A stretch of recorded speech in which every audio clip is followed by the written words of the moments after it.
Assalamualaikum warahmatullahi wabarakatuh. Waalaikumsalam warahmatullahi wabarakatuh. Bismillahirrahmanirrahim. Alhamdulillahirabbil alamin. Wassallallahu wa sallim ala habibina Muhammad wa ala ahli baitihi wa azwajihi wa dzurriyyatihi wa ashabihi thayyibin thahirin.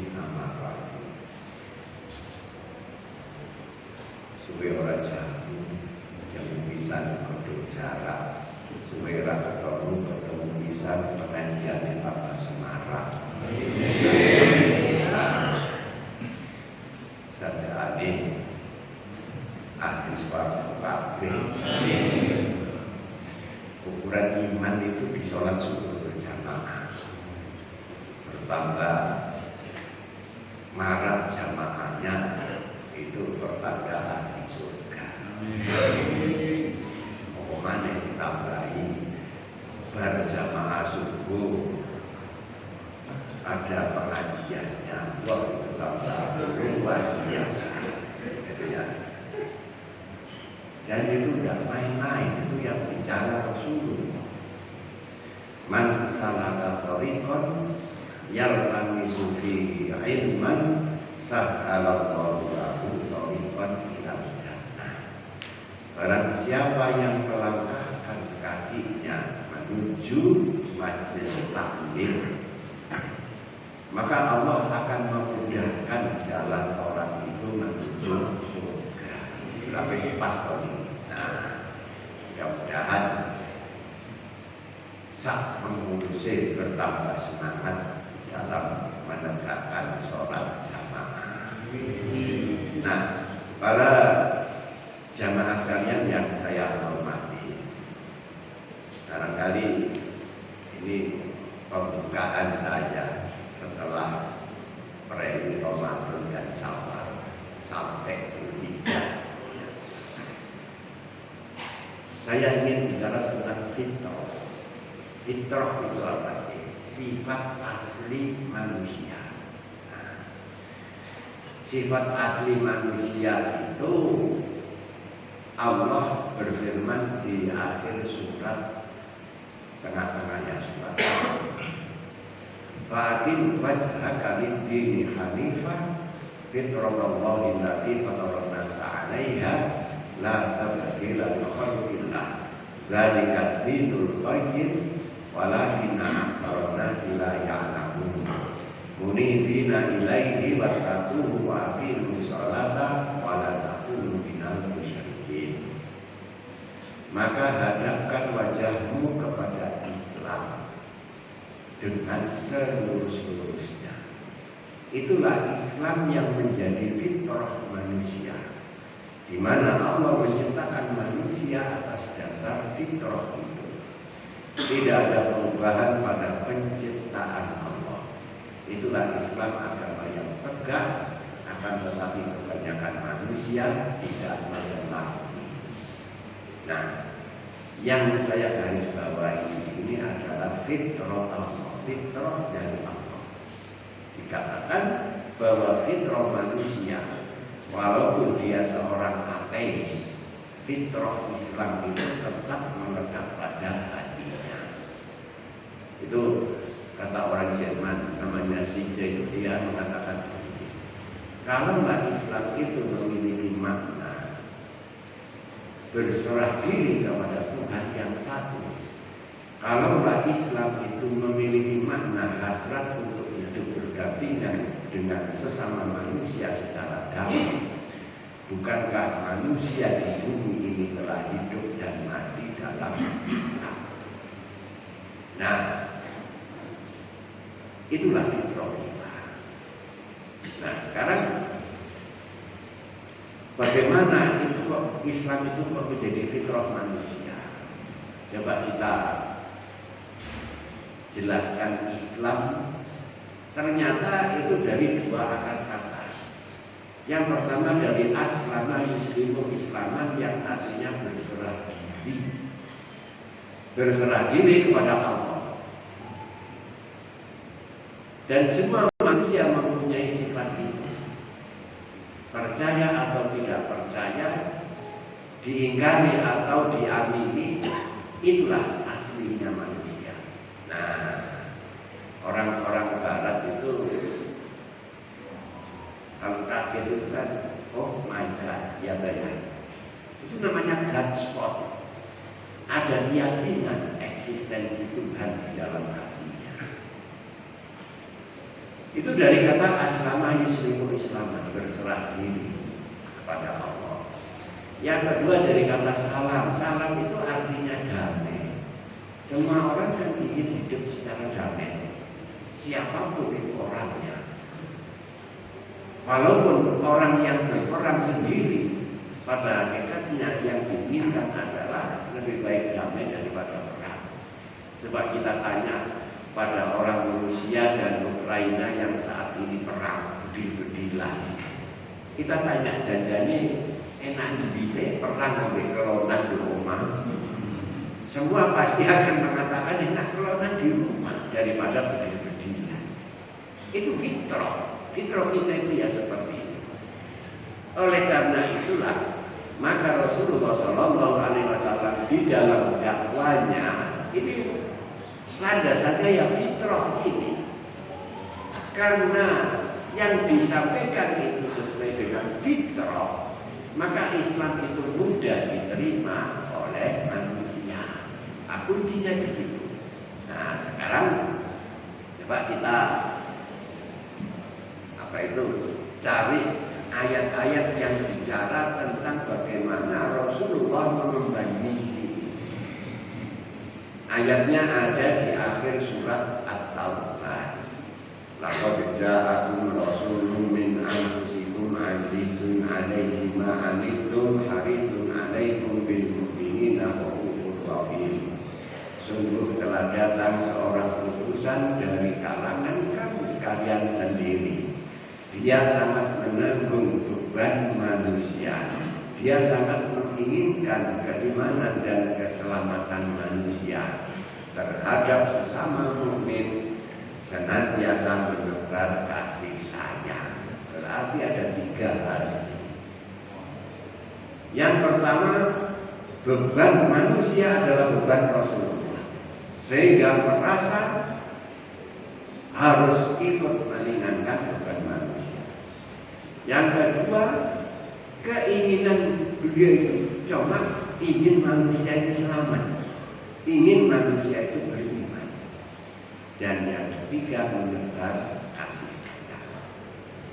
Nah, yang pertama sekarang, tanggungan beban manusia adalah beban Nabi, dan beliau merasa harus ikut meringankan. Rasulullah itu kan orang kaya, benar. Saya berani mengatakan orang sak masjid ini dengan Rasulullah itu lebih kaya Rasulullah. Buktinya apa? Ketika kawin, mas kawinnya itu 100 ekor unta. Kalau 1 ekor unta itu katakanlah 20 juta, maka 100 ekor unta itu adalah 2 miliar. Nun sewu, siapa di antara bapak-bapak dulu yang kawinnya, mas kawinnya 2 miliar? Ya paling Quran sama alat sholat kan gitu kan, tambah uang sedikit. Rasulullah itu 2M. Saya sampai pensiun, insya Allah sampai mati, gak tahu duit 2 miliar. Khadijah juga milioner. Dalam riwayat dikatakan bahwa 2/3 ekonomi masyarakat Quraisy itu ada di tangan Khadijah. Seperti di Amerika Serikat itu ya, 75% ekonomi Amerika itu dipegang oleh orang Yahudi. Ekonomi masyarakat Quraisy pada waktu itu 2/3-nya itu dipegang oleh Khadijah, kan kaya sekali. Tetapi kenapa Rasulullah itu pernah sampai hutan gantung dengan menggadaikan pakaian perang? Jawabannya karena seluruh harta kekayaannya ini untuk biaya dakwah. Coba periode Quraisy, maaf periode Mekah, pernah diboikot oleh orang-orang kafir Quraisy selama 2 tahun. Tidak bisa transaksi, jangankan transaksi, bicara saja tidak direken. Sehingga Rasulullah beserta umat Islam mengungsi di sebuah lembah yang namanya Syihib. Itu lamanya 2 tahun. 2 tahun itu kan mesti harus makan. Dari mana biaya makan orang sebanyak itu? Tentu saja biaya dari Rasulullah dan Khadijah. Begitu kekayaan 2 orang ini habis, sampai pelepah kurma yang muda pun dimakan, daunnya juga. Seperti itu yang pernah terjadi pada diri Rasulullah SAW. Inilah yang dikatakan azizun alaihi ma anittum. Derita manusia adalah derita Rasulullah, yang beliau harus meringankan derita itu. Senang melihat orang senang. Ini kita perlu belajar ke sana. Manusia itu cenderung senang melihat orang susah, senang melihat orang melarat. Tapi bagaimana kita belajar senang melihat orang senang? Nah, itu Rasulullah. Para jamaah sekalian yang saya hormati, berikutnya lagi. Di Madinah itu, di pojok pasar kota Madinah, ada seorang perempuan yang sudah tua, buta, agamanya Yahudi, janda, hidup sendiri. Rasulullah setiap sore datang kepada si janda ini dengan membawa makanan. Itu beliau lakukan sampai beliau wafat. Setelah Abu Bakar menjadi khalifah, bertanyalah kepada Aisyah, adakah pekerjaan Rasulullah yang belum saya lakukan? Aisyah pun menjawab, setiap sore Rasulullah selalu mendatangi si janda tua yang ada di pojok pasar kota Madinah. Maka Abu Bakar pun mengatakan, hari ini saya akan mewakili. Datanglah dengan membawa makanan kepada si janda tua ini. Begitu sampai makanan diletakkan, pamit pulang. Ditegur sama si janda ini, aneh sekali kamu hari ini. Biasanya menyuapi, sekarang tidak. Kaget Abu Bakar. Rupanya Rasulullah tidak cuma memberi makanan, tapi menyuapi sekalian. Maka Abu Bakar menyuapi dia. Begitu disuapi marah. Aneh sekali hari ini suapanmu kasar sekali. Ternyata Rasulullah itu menyuapi si janda ini penuh dengan kasih sayang. Nangis Abu Bakar. Begitu suapan diperhalus, mulailah keluar ucapan-ucapan kotor dari si janda ini, memaki-maki, menghina Nabi Muhammad SAW. Sehingga habislah kesabaran Abu Bakar. Makanan diletakkan dan Abu Bakar mengatakan, "Hai ibu tua, apakah kamu tidak tahu kalau orang yang kamu maki-maki ini adalah Muhammad Rasulullah yang selalu datang kepada kamu, menyuapi kamu dengan penuh kasih sayang itu?" Kaget si janda ini, akhirnya tersungkur dan bersahadat. Berarti Rasulullah menolong manusia itu tidak pandang apa agamanya, tidak memandang sukunya. Yang dipandang adalah manusianya sebagai makhluk Allah Subhanahu wa Ta'ala. Oleh karena itu, maka pada diri, pada hati Rasulullah itu tidak ada kebencian kepada siapapun juga. Bolehkah kita membenci orang kafir? Tentu saja tidak boleh kalau itu ukurannya Nabi Muhammad SAW. Kenapa kok tidak boleh membenci? Apakah orang kafir itu bukan ciptaan Allah? Allah yang menciptakan. Maka bagaimanapun makhluk yang diciptakan oleh Allah penuh dengan kasih sayang, maka kita pun perlu menebar kasih sayang. Dan disitulah akan timbul apa itu istilahnya berbalas balik arah ya. Nah, saya itu pernah mencoba membersihkan hati dari kebencian. Itu latihan itu. Dan ternyata ya berhasil. Begitu.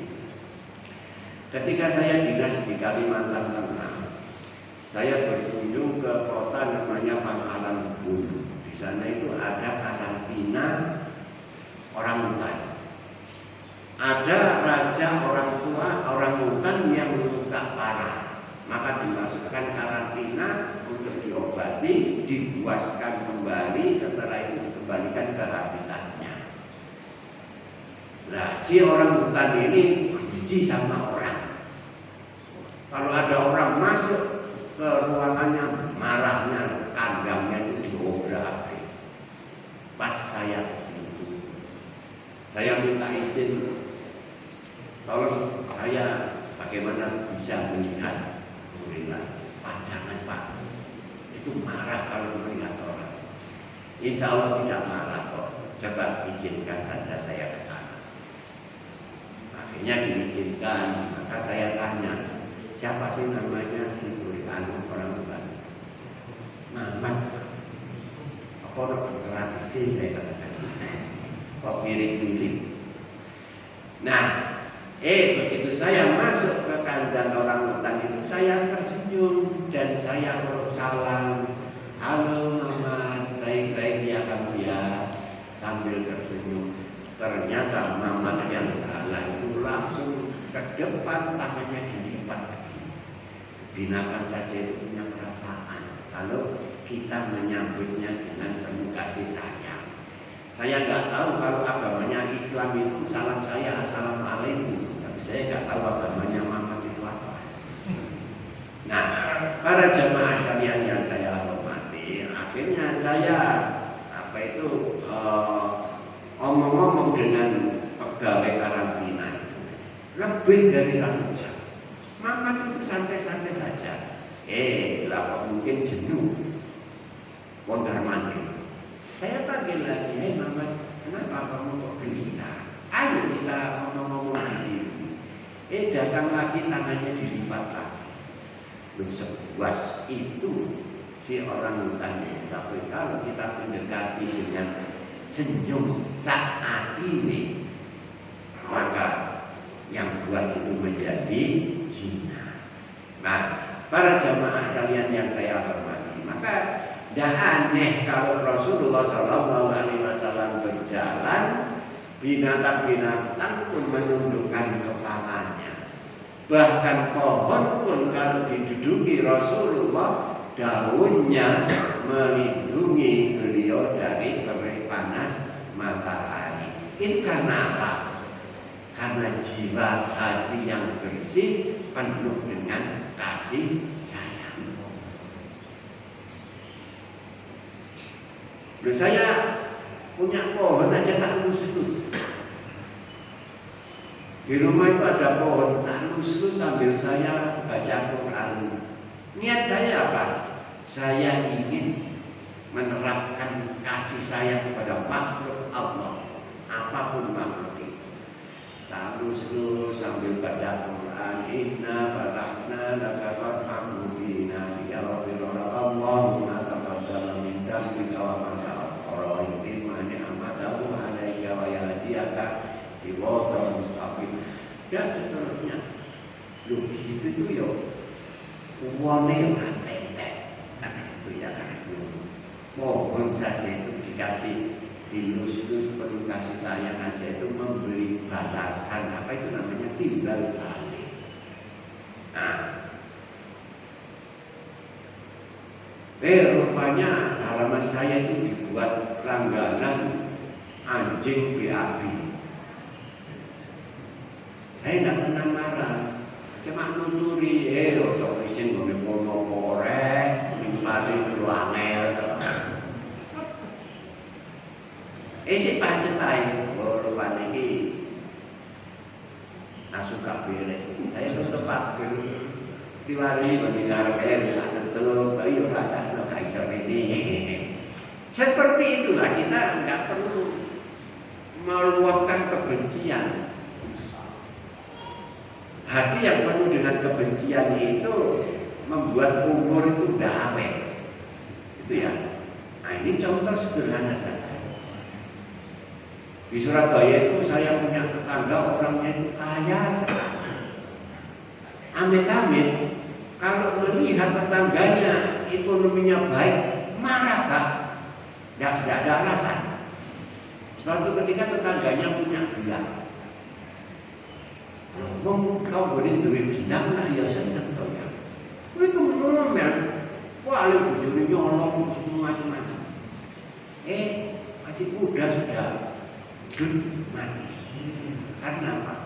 Hati yang itu penuh dengan kebencian. Nah, para jemaah sekalian yang saya hormati, kembali kepada Rasulullah SAW. Beban manusia adalah beban dirinya dan beliau merasa harus meringankan beban dari manusia tanpa peduli apa sukunya dan apa agamanya. Ini kan orang Yahudi. Berikutnya, bagaimana beliau itu menginginkan manusia itu supaya beriman, supaya hidupnya selamat. Ketika ruang dakwah di Mekah sudah tidak ada lagi karena tekanan dari kaum kafir Quraisy, maka beliau mencoba untuk mengajak orang-orang Taif masuk Islam. Begitu sampai di Taif ternyata beliau disambut dengan lemparan batu, lemparan kotoran unta, sehingga wajah dan kepala beliau berdarah-darah. Maka beliau lari bersembunyi ke sebuah kebun anggur milik Utbah dan Utaibah. Pada saat itu bukan main marahnya malaikat Jibril. Hai Muhammad, mintalah kepada Allah agar gunung ini saya angkat untuk menghancurkan orang-orang Taif yang durhaka itu. Apa jawab Rasul? Jangan. Maka di saat itulah beliau berdoa, Allahumma di qaumi fa innahum la ya'lamun. Ya Allah, beri petunjuk kepada kaumku karena mereka tidak tahu. Mari kita ukur dengan diri kita. Umpama kita diantar ngomong sampai berdarah-darah, apa jawab kita? Allahumma di qaumi fa innahum la ya'lamun. Rasanya wangil kan seperti itu. Tapi kenapa itu dilakukan Rasulullah? Karena harifun alaih. Beliau memang tujuannya itu ingin agar manusia itu selamat, agar manusia itu beriman. Nah, yang ketiga tadi apa itu? Kasih sayang. Sore-sore Rasulullah itu punya makanan favorit. Itu apa? Paha kambing. Karena tidak ada orang yang minta, simpan oleh Aisyah untuk sarapan pagi. Begitu habis sholat subuh Rasulullah minta pada Aisyah, mana paha kambing yang tadi malam. Malam-malam tadi ada orang yang belum makan, minta makan, saya berikan semuanya. Bagaimana sikap Rasulullah? Tersenyum, bersyukur. Kelangan pemarah bersyukur. Karena inilah kesempatan saya untuk mendekatkan diri kepada Allah. Kosong. Nah itulah. Jadi Rasulullah itu punya hobi. Hobinya apa? Sholat sama puasa. Qurratu aini fis sholat. Hiburanku itu adalah sholat. Saya pernah menghitung sholatnya Rasulullah itu sehari semalam itu minimal itu 66 rakaat. Dan kita berapa ya? Kenapa kok sampai begitu? Karena beliau katakan sendiri qurratu aini fi sholat. Hiburanku itu sholat. Siapa sih yang tidak butuh hiburan? Nah, kenapa kita betah berjam-jam duduk di hadapan TV ketika FIFA World Cup? Karena memang hiburan kita sepak bola jadi senang. Tapi kalau hiburan kita sholat, ya seperti Rasulullah betah. Jadi kalau kita sholat belum betah itu berarti belum menjadi hiburan. Nah.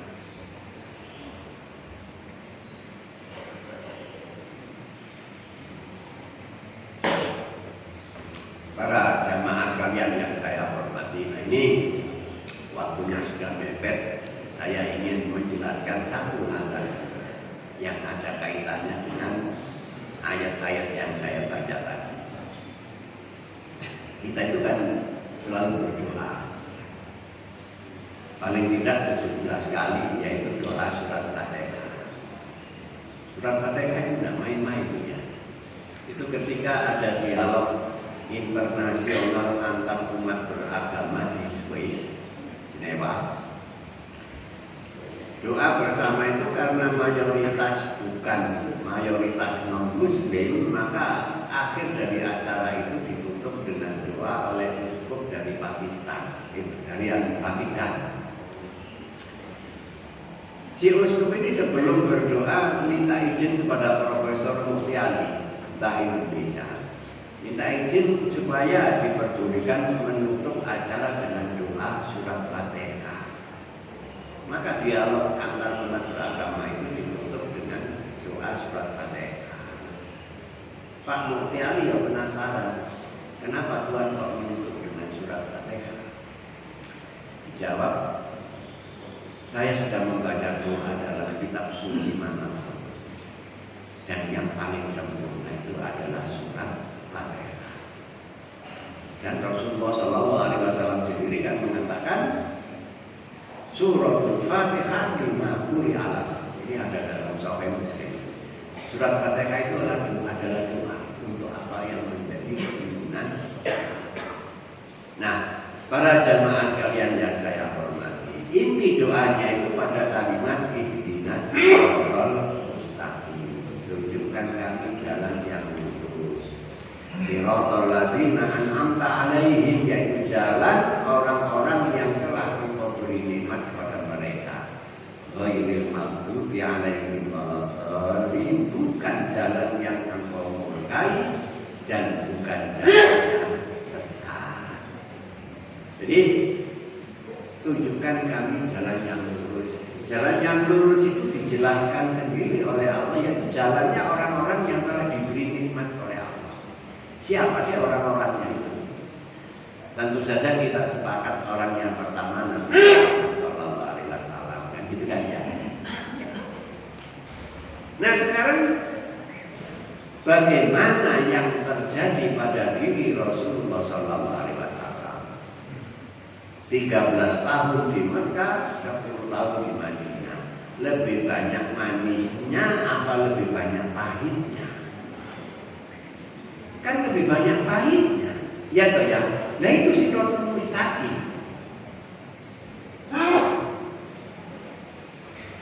Di Mekah dikuyok, di Madinah diperang, dikhianati.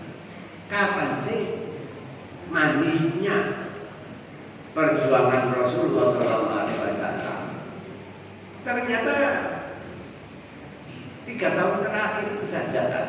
Ketika Allah berfirman, "Idza jaa'a nasrullahi wal fath wa ra'aitan nasa yadkhuluna fi dinillahi afwaja." Ketika datang pertolongan Allah dengan terbukanya kota Mekah, kamu lihat manusia berbondong-bondong memeluk agama Allah. Berangkat dari Madinah membawa 10.000 tentara. Sampai di Mekah tidak ada pertumpahan darah. Orang-orang Mekah menyerah total. Disitulah mendapat kemenangan tanpa perang, tanpa Nah, Rasulullah SAW beserta para sahabat. Selebihnya itu pahit semuanya. Nah, itu Shirathul Mustaqim. Nah, para jamaah sekalian yang saya hormati, jadi salat subuh berjamaah ambil jejak kemul, apa mana kemul sing iso nyelatu itu kira-kira enak mana? Kan enak jejak kemul, dalau kok salat subuh pahit ini, ya toh ya. Infak, duit dewi dikek ngomong pahit. Tapi kenapa tetap kita lakukan? Nah, pertanyaan-pertanyaan ini ternyata adalah bagaimana memanage hal pahit menjadi manis. Dan itu yang terjadi pada diri Rasulullah Sallallahu Alaihi Wasallam. Apa? Barangkali kita semuanya tahu pare ya, makanan pare itu. Pahitnya amit-amit. Saya masuk ke diri itu baru mengenal pare. Nyelatu saya itu. Wong pahit gitu kok dipakai menungso. Saya mencoba. Enak. Pahit tapi enak. Bahkan sekarang itu ada pilihan macam-macam, ada parenya. Saya pilih pare. Itu namanya kita mampu memanage hal pahit menjadi manis. Dan semuanya tergantung kepada iman yang ada pada diri kita. Sholat subuh menjadi nikmat, padahal itu aslinya sesuatu yang tidak enak kita lakukan, tapi menjadi nikmat. Ini namanya memanage hal-hal yang pahit menjadi indah, karena iman yang ada di dalam hati. Nah, para jamaah sekalian yang saya hormati, itu Shirathul Mustaqim. Jadi jalan yang kita minta itu jalan yang penuh rintangan memang. Kalau Shirathul Maghdub, jalan yang dimurkai, atau Shirathul Dhalin, gampang, ibarat jalan yang menurun, indah dan bisa dinikmati. Tapi di ujung jalan yang menurun itu ada derita yang panjang. Jangan dikira bahagia itu akan datang secara instan, seperti foto anak-anak muda sekarang. Masa kecil dimanja-manja, remaja foya-foya, dewasa kaya raya, tua bahagia, mati masuk surga, swarga baik, gitu ya. Perjuangan, dan itu bukan hal yang mudah, tetapi menjadi mudah kalau kita terbiasa. Instan itu contohnya begini, ya akhirnya tidak nyampe. Jadi pegawai, punya jabatan, model duit nomor wajib, sampai 500 miliar. Oh, aku nama aja, enak nek ngono. Lah anake ora dididik aku mau pamer tuku Dikon, Harley Davidson. Sirai anake kok ide-ide. Tidak ada penghargaan terhadap manusia. Ya itulah Shirathul Maghdub, akhirnya jatuh dan karu-karuan hinanya. Nah, apakah itu yang kita inginkan, yaitu Shirathul Maghdub dan Shirathul Dhalin? Tentu saja bukan itu. Nah, para jamaah sekalian yang saya hormati, jadi intinya bahagia itu enggak instan, harus melalui proses perjuangan. Perjuangan itu tidak hanya sesuatu yang harus kita lakukan secara aktif. Ada yang merupakan sesuatu yang sifatnya mempet. Mempet itu termasuk perjuangan ternyata. Apa itu contohnya? Nah, saya dulu banyak digoda, tapi alhamdulillah kok gak pakai duit. Uang itu tidak penting, tapi urgen gitu. Jadi alhamdulillah. Loh, umpama saya kena godaan gitu kan sudah habis tuh ya. Jadi perjuangan itu termasuk di dalamnya tempat untuk tidak melakukan perbuatan dosa. Nah itulah. Jadi bukan cuma sekedar menjalankan kebaikan. Justru ngempet ini menurut saya kok lebih berat. Ya, berat sekali. Ya, Nuhun sewu ya, ini saya bicara kok kotor gitu ya. Saya dulu itu punya apa itu klien Wahyu, tingkatannya bintang film. Ya. Nah, iya. Sementara saya hakimnya gitu ya, dia nuntut cerai. Bingung ya, bingung. Aku yang normal. Gitu loh. Nah, suatu ketika saya itu ditelepon, saya ada di hotel ini kamar sekian. Terus saya jalur sekolah, saya minta maaf, saya tidak terbiasa dengan itu. Oh dibujur deh tak? Tidak, aku ditusuk. Loh apakah saya itu ikhlas? Udah itu. Kok ya bisa-bisa nolak enak toh? Masih ada pikiran seperti itu. Iya toh ya. Tapi akhirnya kok menang, ya menang iman saya daripada nafsu saya, akhirnya tidak jadi. Loh, begitu itu abot apa enggak? Abot itu. Iya. Walau saya mengatakan aku gak bisa, aku ditusuk. Di sini tuh masih ada pikiran mau sekali-sekali pula ya kamu masih ada. Nah, jadi ngempet itu termasuk sesuatu yang bersifat perjuangan dan bisa jadi ngempet itu sesuatu yang lebih berat daripada menjalankan sesuatu. Nah, para jamaah sekalian yang saya hormati, jadi kalau siratul maghdub dan siratul dhalin itu mudah, tanpa belajar kita akan bisa melakukannya. Tapi siratul mustaqim kita perlu belajar banyak dalam hidup ini. Nah, saya kira ini yang saya ingin saya sampaikan. Itu ada menurut saya ya. Saya pernah ke pom bensin waktu saya di Jogja. Itu kok ada tulisan aneh itu kan. Tulisan ini kepada pegawai SPG. Lakukan senyum, salam, sapa. Kaget saya melihat tulisan ini. Lihat hadis. Ya toh ya. Senyum itu hadis, salam itu hadis, sapa itu juga dari Rasulullah SAW. Kan Rasulullah mengatakan begini, innakum la tasa'unan nasa bi amwalikum walakin bi basti wujuhikum. Kamu tidak bisa membuat manusia respek karena harta kamu. Manusia respek karena senyum yang ada di wajah kamu. Loh, makanya orang hutan tidak marah itu karena saya sudah senyum.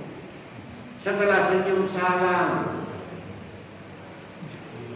Nah, setelah salam barulah apa yang bisa saya lakukan. Itu hadis semuanya. Nah, para jamaah sekalian yang saya hormati, rasanya hidup itu indah. Ketemu jamaah senyum, tidak ada wajah cemburu, apalagi wajah paling cocok itu ya. Nah, itu Rasulullah tidak suka dengan hal-hal seperti ini. Senyumlah. Innakum la tasa'unan nasa bi amwalikum walakin bi basti wujuhikum. Yang saya jelaskan ini sunnah, ya, sunnah Rasul, contoh dari Rasulullah SAW. Jangan berpikir yang namanya sunnah Rasul itu celonone kudu cingkrang, nek gak cingkrang mlebu neraka. Bukan ini loh yang lebih penting daripada yang macam-macam itu. Bagaimana kita berdakwah kalau kita itu wajahnya selalu tampak serem? Islam tidak menampilkan keseraman. Islam menampilkan tabasam, senantiasa dengan wajah yang ceria, penuh dengan senyum. Rasulullah apa pernah marah-marah, batin-batin, ngafir-ngafirkan orang? Tidak. Yang suka ngafirkan orang itu adalah orang-orang khawarij. Justru Rasulullah dimarahi ketika membagi ghanimah, idil. Ya Rasulullah berbuat adillah. Kanjeng Nabi dirono koyo gitu ya. Maka Rasulullah mengatakan tidak marah, itu nanti akan ada generasi semacam ini. Hafal Quran, tahajudnya bagus, tapi agamanya cuma di tenggorokan saja, tidak sampai di hati. Ternyata ramalan Rasulullah Shallallahu Alaihi Wasallam betul. Imam Ali bin Abi Thalib itu kan orang yang sangat alim, dapat justifikasi dari Rasulullah Shallallahu Alaihi Wasallam. Ana madinatul ilmi wa ali babwa. Saya ini kotanya ilmu dan Ali itu pintunya. Dia orang yang sangat beriman dan menjadi menantu Rasulullah.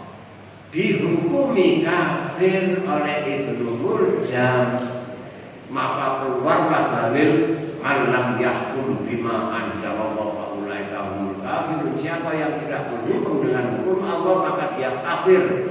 Ali bin Abi Thalib kafir, dibunuh ate pas salat pisan. Apa itu Islam? Nah, itulah yang disebut oleh Rasulullah kelompok yang ilmu Al-Qur'annya itu hanya sampai di leher, tidak sampai di hati. Barangkali ini saja yang dapat saya sampaikan. Ada pertanyaan apa? Tidak ada ya? Nah, kalau sudah cukup, kurang lebihnya saya mohon maaf. Wassalamualaikum warahmatullahi wabarakatuh. Baik, Bapak.